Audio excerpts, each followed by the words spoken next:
Febrero de 2022. Putin ordena la invasión a gran escala de Ucrania. El Kremlin cuenta con una rápida capitulación de Kiev. Según la lógica del dictador ruso, Occidente no sería capaz de mostrar determinación ni de brindar un fuerte apoyo a Ucrania. Moscú buscaba una vez más redibujar las fronteras, pero este cálculo falló. La crueldad de la guerra rusa horrorizó al mundo entero y condujo a una consolidación sin precedentes. Los países occidentales desarrollaron una estrategia de contención y oposición a la agresión de Putin. Estos cambios globales se han convertido en factores que definirán la política europea y mundial en las décadas venideras. ¿Qué tan bajo ha caído Rusia durante la guerra a gran escala contra Ucrania? ¿Es capaz la Unión Europea de mantener el liderazgo en cuestiones de seguridad europea común? De esto hablamos con los expertos en la nueva edición del proyecto En Aislamiento. La política de Europa atraviesa cambios globales que afectan a todas las esferas relacionadas con la seguridad, donde la principal amenaza es la Rusia de Putin actual. En este sentido, Ucrania actúa cada vez más activamente como socio de la Unión Europea, integrándose en la arquitectura común de la seguridad europea. Bienvenidos. En esta ocasión nos acompaña el politólogo Volodymyr Fesenko. Es un placer darles la bienvenida. Saludos. Un placer saludarle. Si no tenemos en cuenta ciertas voces que disuenan con el mensaje general, ¿qué papel juegan en el aislamiento de Rusia los países líderes como Alemania, Italia, Polonia, los países bálticos y el Reino Unido? En realidad, es de vital importancia que, en el marco de Europa, del continente europeo, en el papel de socio de Ucrania, no solo actúe la Unión Europea institucionalmente, porque la dirección de la Unión Europea, la Comisión Europea, Ursula von der Leyen, su presidenta, los responsables de la diplomacia europea como Kaja Kallas, el Consejo Europeo, que es de hecho el órgano que reúne a los líderes de los países de la Unión Europea, todos ellos apoyan activamente a Ucrania. Y la absoluta mayoría de los países de la Unión Europea, a excepción del gobierno de Orbán y en parte Eslovaquia, nos apoyan. Pero también nos apoyan países europeos influyentes que no forman parte de la Unión Europea. No es solo el Reino Unido, es también Noruega, entre otros. Y Noruega, aunque es un país relativamente pequeño en población, es un país rico que nos brinda un apoyo financiero significativo. Para el próximo año se ha anunciado un apoyo de 7.000 millones y apoyo en armamento. La pequeña Dinamarca, un país europeo pequeño, nos brinda un apoyo enorme tanto militar como financiero. Además, el valor de este apoyo reside en la llamada Iniciativa Danesa, mediante la cual los países europeos financian la producción de defensa de Ucrania, incluso en su propio territorio, como ocurre ahora con los misiles Flamingo y algunos otros proyectos. Por lo tanto, este apoyo es a distintos niveles, y en eso reside, por cierto, creo yo, su flexibilidad. Porque sí, en algún lugar, debido a la coyuntura política, puede surgir un debilitamiento del apoyo, como ocurre ahora en la República Checa. Y vemos que, lamentablemente, en la Unión Europea hay unos pocos países, literalmente unidades a día de hoy. Yo diría que uno o dos. Quizás alguien más aparezca de forma ambigua. Tal vez Hungría y Eslovaquia. Bueno, de hecho, sí, principalmente el gobierno de Orbán y parcialmente Eslovaquia, que más bien regatea, puede llegar a compromisos, pero tampoco está de nuestro lado. Y como muestra la historia con las sanciones contra Rusia, la cuestión del apoyo a Ucrania, incluido el tema de la integración europea de Ucrania, el mismo Orbán constantemente nos pone palos en las ruedas. Vladimir, pero la cuestión parece tener solución. Se soluciona, pero a veces requiere tiempo. El problema reside precisamente en ese consenso que, lamentablemente, dificulta la toma rápida de decisiones. Ahora lo vemos sobre todo en la cuestión de resolver el problema de la ayuda a Ucrania, a expensas de los activos rusos. Están congelados, pero la falta de acuerdo de Bélgica, en cuyo territorio se encuentran los depositarios, y por tanto, estos activos rusos, hace que ella tema asumir los riesgos. Y la cuestión de decidir un esquema de compromiso, lo que llaman préstamo de reparación o crédito de reparación para Ucrania, simplemente no se puede puede resolver. Precisamente por eso, en la primavera de este año apareció un formato de compromiso que considero prometedor, aunque muchos lo critican. Es la coalición de los dispuestos. Bueno, alguien quizás la llame por adelantado, la coalición de los decididos. Pero ¿cuál es el sentido? Es una unión de países que están listos para ayudarnos, que ya nos ayudan con armas, nos ayudan financieramente y nos apoyan políticamente. Se han unido en esta coalición informal. En esta coalición no hay derecho de veto. Nadie puede bloquear la decisión correspondiente. Sí, no todos están dispuestos a ayudarnos en su totalidad. Esa es también una de las cuestiones de las garantías de seguridad. Al menos 2 países están dispuestos, tras finalizar la guerra, a enviar a territorio de Ucrania un contingente militar limitado, el Reino Unido y Francia. Posiblemente algunos otros. Alguien nos ayudará financieramente, alguien moralmente, políticamente, incluso votando en la Unión Europea. Es decir, una combinación multinivel. En perspectiva, creo que precisamente el formato de coalición será el prototipo de la formación de nuevos bloques, nuevas alianzas, especialmente alianzas de socios de Ucrania, en cuestiones de seguridad. Según el plan del Kremlin, un conflicto prolongado debía agotar a Ucrania. Sin embargo, ahora queda claro, la guerra de desgaste no solo es ineficaz respecto a Kiev, sino que destruye a la propia Rusia. En su sector petrolero aumentan problemas serios. En particular, debido a las últimas sanciones impuestas por Estados Unidos, esto ocurre en el contexto de la caída de los precios de la materia prima rusa. Según datos de Bloomberg, a finales del otoño de 2025, el precio del petróleo ruso de la marca Urals cayó casi a un mínimo de 3 años. En el puerto de Novorossiysk, era de apenas poco más de $36 por barril. Los principales compradores, bajo la presión de Washington, están reduciendo las importaciones. La estrategia de sanciones occidentales de los 1000 cortes está socavando lenta pero seguramente la economía rusa. Saludamos a Igor Lipsitz, doctor en Ciencias Económicas y profesor. Un placer verle. Igor Vladimirovich, quería empezar la conversación con usted con esta pregunta. ¿Cómo evaluaría lo que está ocurriendo actualmente en la economía rusa? ¿Y qué paralelismos podríamos trazar en este sentido? En general, todo lo que está sucediendo ahora en Rusia me recuerda cada vez más a un regreso a los años 90. E incluso no a finales de los 90, sino a principios de los 90 cuando, como recordará, en el año 90 la Unión Soviética existía y en el 91 ya se había desmoronado. La situación se vuelve similar porque, como podrá ver, hay muchos indicios.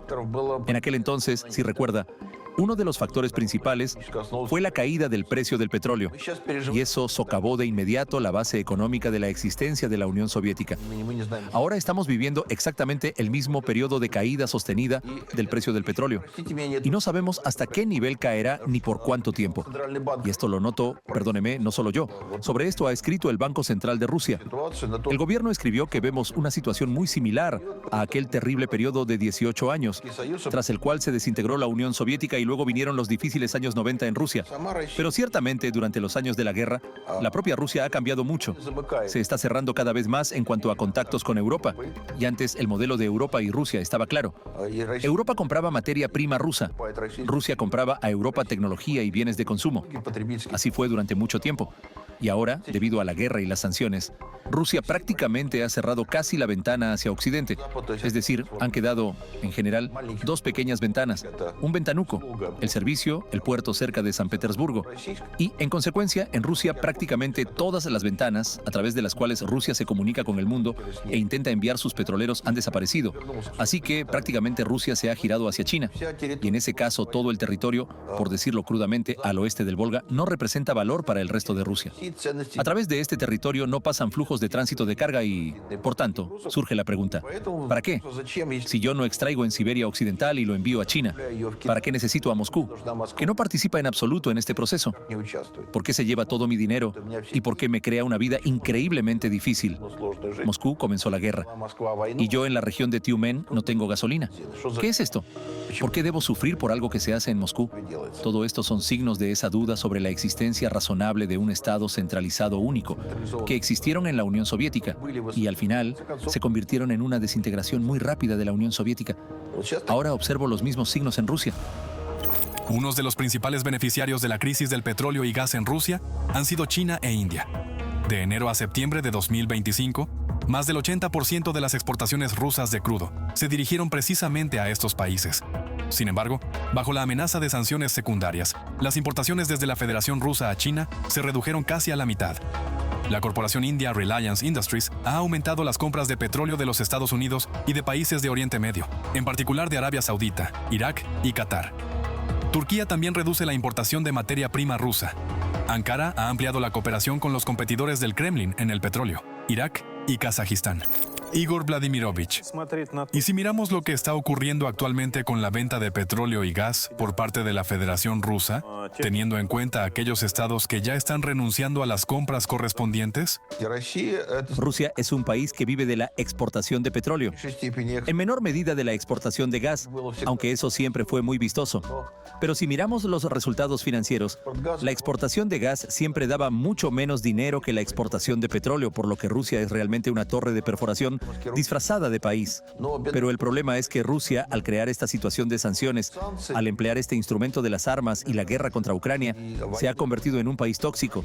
Y por otro lado, las escalas de producción de petróleo han aumentado mucho y han aparecido nuevos jugadores, como Guyana, ese país vecino de Venezuela, latinoamericano, donde ahora están incrementando muy activamente las escalas de extracción.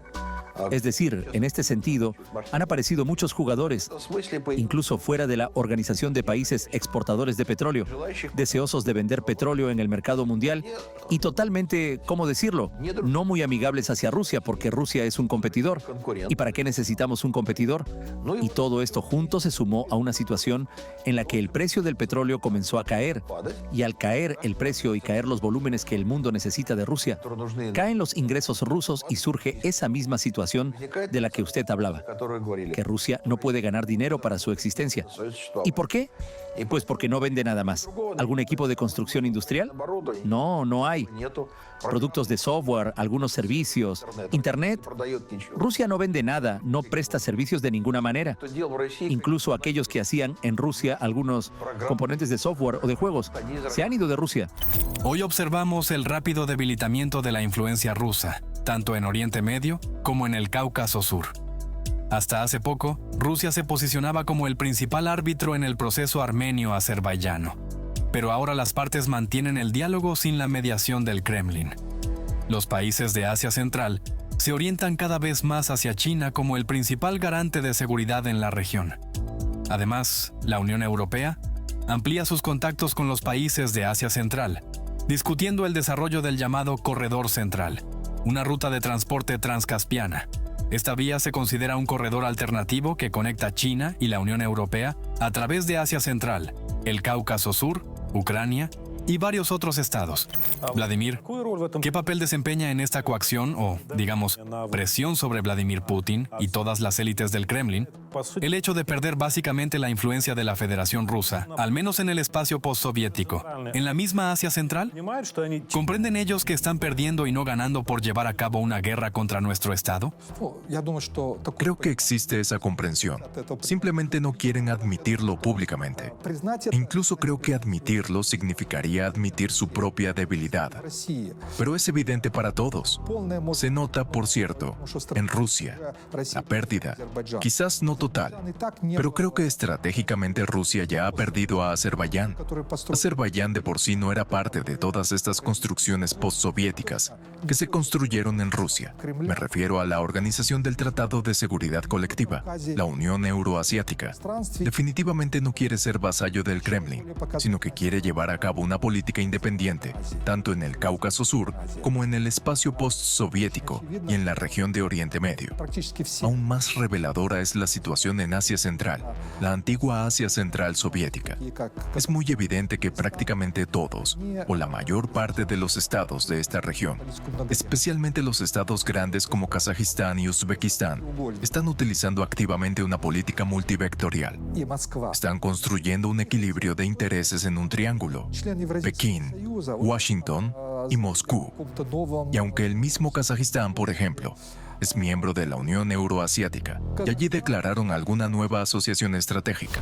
Al mismo tiempo, Kazajistán mantiene las distancias con Moscú, juega con las contradicciones entre Rusia y Occidente y con el hecho de que China refuerza su influencia en Asia Central y de esta manera neutralizan los riesgos para sí mismos porque, lo sé por comunicación personal tanto con diplomáticos kazajos como especialmente con expertos y periodistas kazajos, ellos comprenden perfectamente, a pesar de toda su retórica de asociación hacia Moscú, que Moscú mira a las regiones del norte de Kazajistán exactamente igual que miraron a la Crimea ucraniana, al Donbass, a las regiones de habla rusa. Y para ellos el peligro es el mismo que para nosotros, independientemente de que exista esa unión euroasiática. Y desde este punto de vista, por supuesto, se distancian así de Moscú. Es una táctica de salida lenta de la influencia rusa. Al iniciar una guerra a gran escala, Rusia firmó su propia sentencia como Estado capaz de mantener un diálogo de igual a igual con los estados democráticos. Además, la incapacidad de la Federación Rusa para capturar Ucrania por la vía militar destruyó la imagen de Rusia como superpotencia militar. Igor Vladimirovich, ¿y si hablamos de un pronóstico real para Rusia para el año 2026? ¿Cree que ocurrirá un default en Rusia?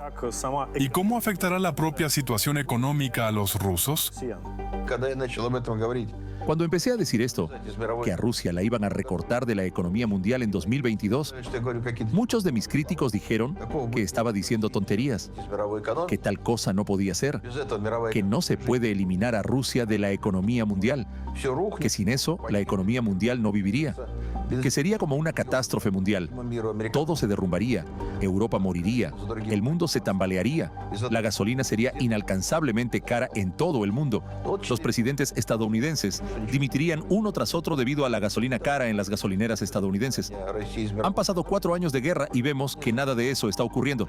Y más aún, de hecho, ahora el proceso de recortar a Rusia de la economía mundial ya es plenamente visible, ya es bastante difícil de negar. Y ya veo cómo incluso los medios de comunicación rusos discuten esto.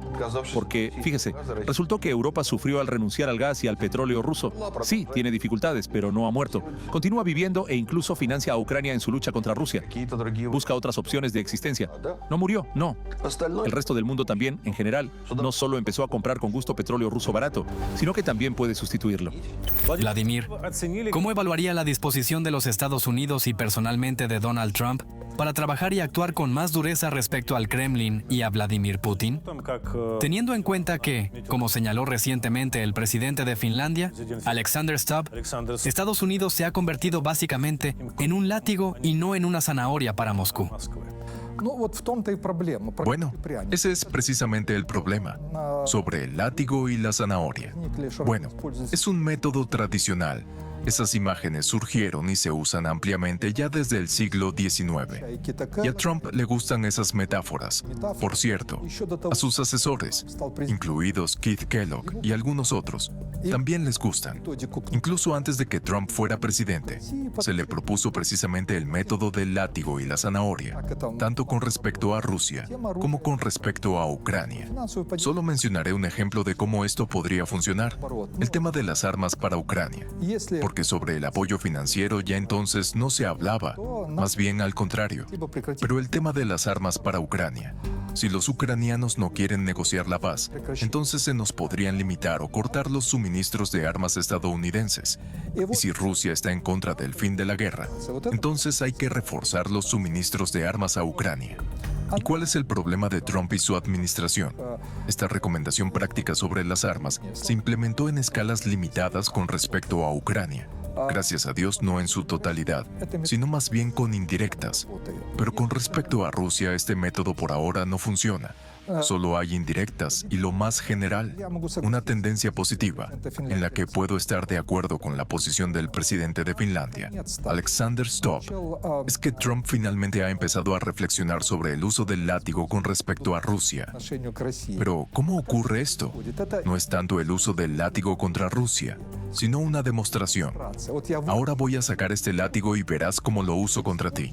Hay un uso práctico y, por cierto, da efecto. Un efecto ya visible ahora. Por supuesto, las sanciones contra las compañías petroleras rusas, las más grandes.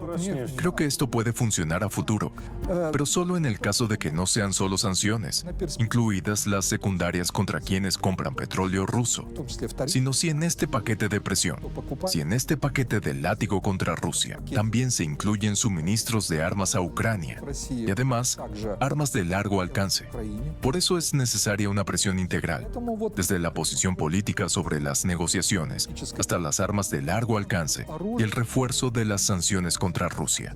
Entonces, creo que, tal vez no de inmediato, pero habrá efecto, y el látigo no solo hay que mostrarlo, sino usarlo. Rusia no cesa en sus intentos de romper la unidad occidental, aumentando las operaciones híbridas contra Europa, intensificando el terror contra la población civil de Ucrania y destruyendo la infraestructura crítica en vísperas del invierno. El Kremlin busca convencer a Occidente de que la resistencia posterior es inútil, pero intentarlo no significa conseguirlo. La Unión Europea ya trabaja en el 20º paquete de restricciones contra Rusia. Se sabe que los objetivos clave de las nuevas restricciones serán los sectores financiero y energético de la Federación Rusa. Debido a las sanciones, la maquinaria de guerra de la Federación Rusa también experimenta una presión seria. El efecto paradójico de la situación actual consiste en que Putin creía que la guerra de desgaste, la guerra prolongada, estaba claramente a favor de Rusia y que era un escenario de derrota para Ucrania. Pero estamos resistiendo. Es duro, extremadamente difícil. Sí, Rusia golpea nuestro sistema energético. Los rusos tienen ventaja en recursos, pero resistimos. Por cierto, un punto muy importante. En el Kremlin apuestan no tanto por sus victorias militares, como por qué nosotros no resistamos y nos desmoronemos. De esto hablan fuentes rusas. Y esta estrategia no funciona. En cambio, los problemas han empezado a surgir para los rusos dentro de su país. Complicación de la situación financiera interna. Las tendencias ya son evidentes. Problemas con el mercado petrolero y el precio está bajando. En cualquier caso, el precio fluctúa, pero la tendencia ya es obvia hacia la baja. Y eso debilita el potencial para financiar la guerra. Por lo tanto, la situación se desarrolla de forma no estándar, no lineal. El año 2026 puede resultar decisivo desde el punto de vista de cómo se desarrollará la guerra, de ahí en adelante. O incluso es posible un escenario, no lo descarto, de que en el año 26 puedan empezar negociaciones reales sobre el fin de la guerra, sobre el alto el fuego. Puede que a día de hoy sea un escenario bastante optimista, pero si se logra estabilizar la situación militar, si Putin comprende, tal vez no de inmediato, que no podrá ganar la guerra, que Ucrania no se desmorona y que los problemas son cada vez más en Rusia, sumado a la presión de Trump si este continúa, la refuerza y la mantiene. Entonces, es probable una situación en la que gradualmente, quizás, empiecen negociaciones como opción para un alto el fuego por etapas. Lo principal es mantener esa presión sobre Rusia. El deseo maníaco de Putin de devolver a Rusia la influencia mundial, someter a Ucrania y afianzarse en Europa del Este, ya se ha convertido en una catástrofe para el propio Kremlin. Al desatar la guerra, el dictador ruso contaba con un éxito rápido, pero en su lugar provocó una reacción decidida de Europa. Los países de Occidente empezaron a reforzar sus capacidades de defensa y a ayudar más activamente a Ucrania. Alemania, por primera vez en décadas, aumenta su potencial de defensa. En toda Europa se fortalece la cooperación en el ámbito de la seguridad, y Finlandia y Suecia se unen a la OTAN. Toda la estrategia industrial de defensa de la Unión Europea está destinada a unificar el armamento y reducir la dependencia de suministros de fuera de la Unión. El proyecto ReArm Europe, anunciado en Bruselas en marzo, prevé inversiones por un monto de 800.000 millones de euros para fortalecer la capacidad de defensa de la región y el apoyo a Ucrania. Frente a la amenaza de Putin, Europa simplemente no tiene derecho a la debilidad. Muestra unidad, dándole a entender a la Federación Rusa que no tiene derecho a dictar el futuro a nadie.